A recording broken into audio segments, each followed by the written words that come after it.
L'homme ne vit pas seulement de pain, mais de toute parole qui sort de la bouche de Dieu. Alléluia, Alléluia, Alléluia, Alléluia, Alléluia, Alléluia, Jésus-Christ.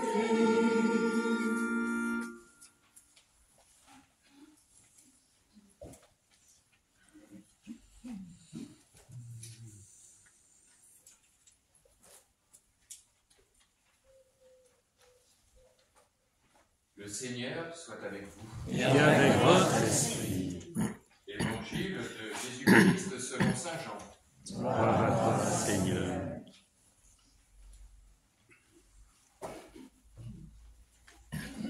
En ce temps-là, quand la foule vit que Jésus n'était pas là, ni ses disciples, les gens montèrent dans les barques et se dirigèrent vers Capharnaüm à la recherche de Jésus.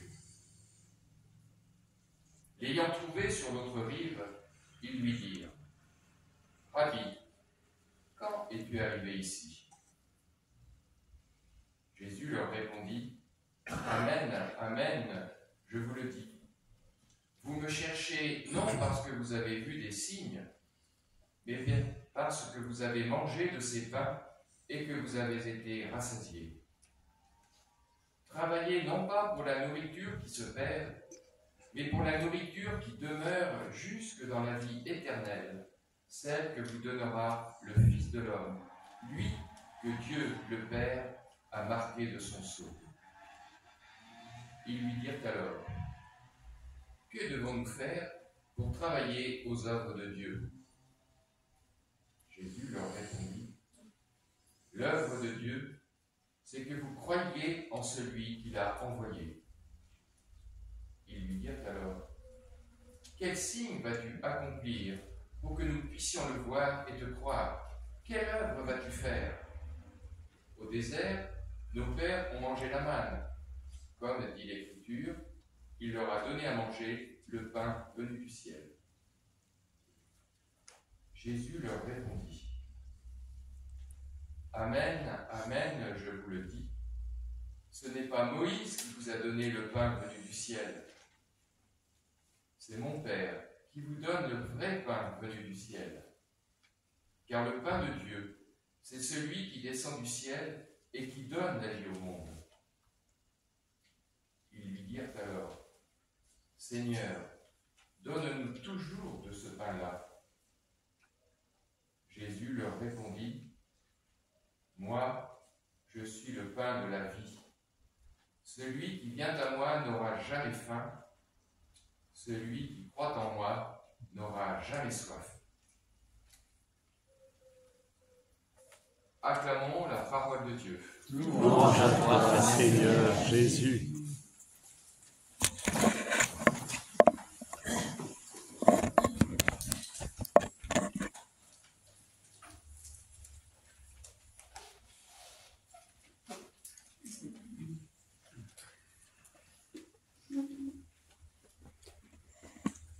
On continue ce chemin qui est parti de la multiplication des pains la semaine dernière, le partage des pains, avec les 5 pains et les 2 poissons qui avaient été confiés par cet enfant. Et on continue avec cette foule qui a été rassasiée, puis qui a voulu faire de Jésus son roi, mais ce n'est pas ce que Jésus souhaitait. Il les a laissés là, il est parti. Et puis il continue à le chercher, il le cherche. Ils ont été rassasiés, ils voudraient que ça continue. Ils ne sont pas bêtes, hein. Ils le cherchent, mais qui cherche-t-il ? Est-ce qu'il cherche celui qui va obéir à leurs désirs ? D'ailleurs, voilà, ils le questionnent avec des questions très invasives. Quand ? Que vas-tu faire ? Quel signe ? Puis ils veulent lui ordonner des choses. Donne-nous. voyez, on voit que là, ils n'ont pas tout compris. Hein. Alors ils cherchent Jésus pour le ramener à leurs besoins premiers. Comme si Jésus était là uniquement pour satisfaire bien leur attente la plus immédiate.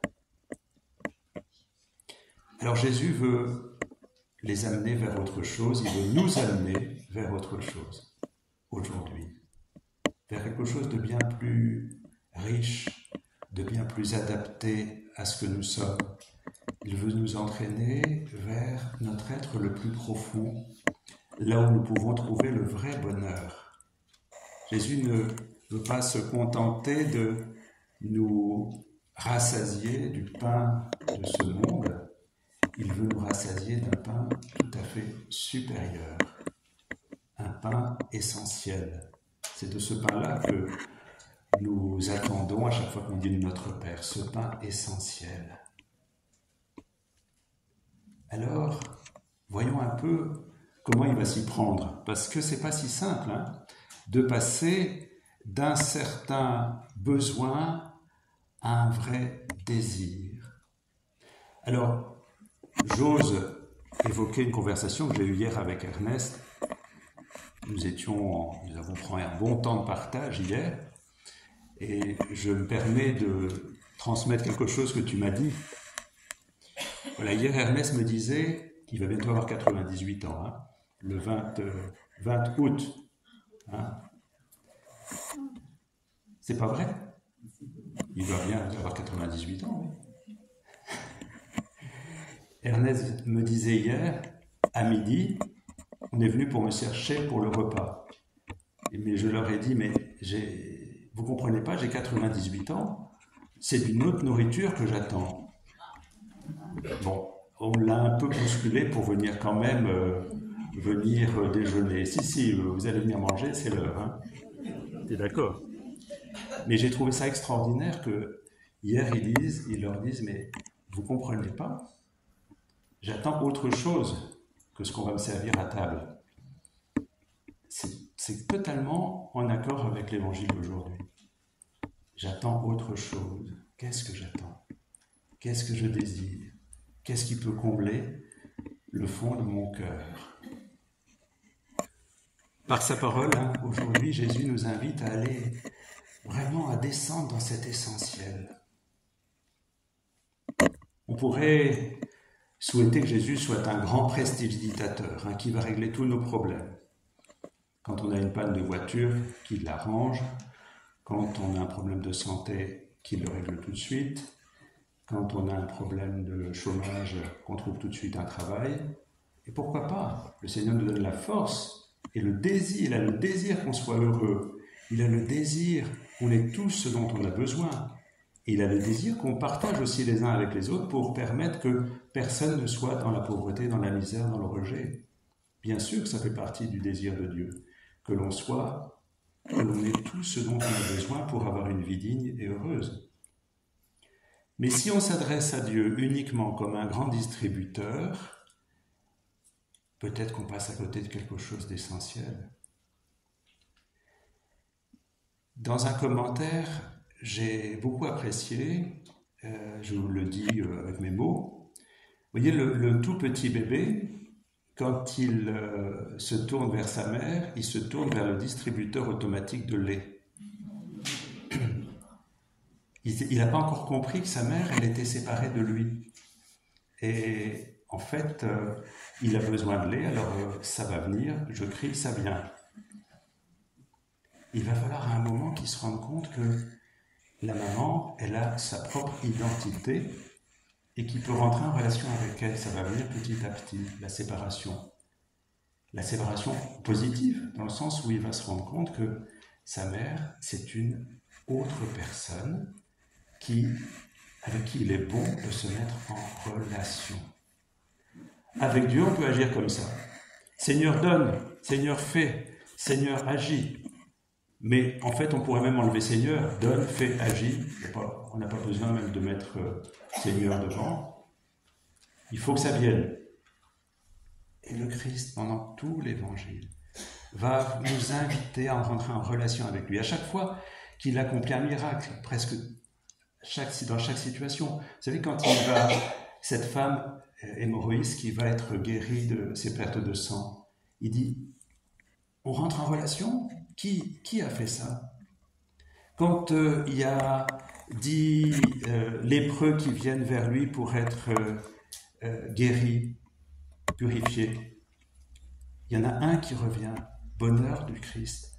Cet homme est revenu pour être en relation avec lui. Un est revenu, c'était un Samaritain. Quand il est avec cette femme au bord du puits, il désire la rencontrer, pas simplement qu'il y ait un échange de services, mais qu'il y ait une rencontre. Je peux te donner cette eau vive. Et avec cette foule, Jésus, il a dit, c'est bien beau, on a vécu quelque chose, je vous ai montré que je pouvais vous donner l'essentiel, mais demandez-moi l'essentiel, demandez-le. Et l'essentiel, c'est que l'on se rencontre. Jésus vient nous apporter cette possibilité de relation avec un Dieu qui nous aime. Et quand ils disent, mais qu'est-ce qu'on doit faire? Toi, tu vas faire pour nous, tu vas nous donner le pain, et nous, on fait quoi? Jésus leur dit, mais attention, c'est pas de faire qu'il s'agit, c'est de rencontre, c'est de relation, c'est d'alliance, c'est d'amour. L'œuvre de Dieu, c'est que vous rentrez en relation avec moi et à travers moi avec le Père, dans l'esprit. Ce que la foi nous invite à vivre, c'est pas un bonheur qui se base sur une rencontre, sur une relation. J'aime beaucoup la manière dont dans le Nouveau Testament, je ne sais plus dans quel texte du Nouveau Testament, on parle du Christ comme du maître du bonheur qui vient. C'est extraordinaire. Jésus, le maître du bonheur qui vient. Et il vient comment? À partir du moment où on se met en relation, en rencontre, dans une vie partagée avec lui. Qu'est-ce que ça va nous donner? Eh bien, ça change tout. Où que l'on en soit, dans quelque situation que l'on soit, la situation de la plus grande faiblesse, la situation la plus grande joie, si nous rentrons en relation avec lui, alors tout prend une autre vibration, une autre couleur. Je me souviens un jour, il y a très longtemps, un événement m'était arrivé, et j'ai dit à un ami prêtre, j'ai l'impression de passer du noir et blanc à la couleur. C'est mieux, hein, le télé en noir et blanc, c'était pas mal. La couleur, ça a quand même été sympathique. Hein. Passer du noir et blanc à la couleur. Et cette tonalité, elle est dans ce relationnel. Il n'y a que le Seigneur nous donne de passer du désir, du besoin plutôt de consommer même de ce qu'il pourrait nous donner ou de consommer des biens de ce monde, au désir de la relation avec lui, avec les autres. Peut-être l'été, le temps de vacances, ça peut être un moment privilégié pour nous remettre dans cette disponibilité à l'amour, disponibilité à la présence de Dieu, en disant « Seigneur, je ne sais pas ce que tu veux pour moi, mais je sais que tu veux que du bien. Alors, je ne vais pas te dire « je voudrais ceci, je voudrais cela », juste « j'aimerais être dans ta présence. Ta présence me suffit. Ton amour me comble. » Bien que le Seigneur nous donne de faire ce pas de foi, parce que l'œuvre de Dieu, c'est de croire en lui, qui nous est envoyé par le Père.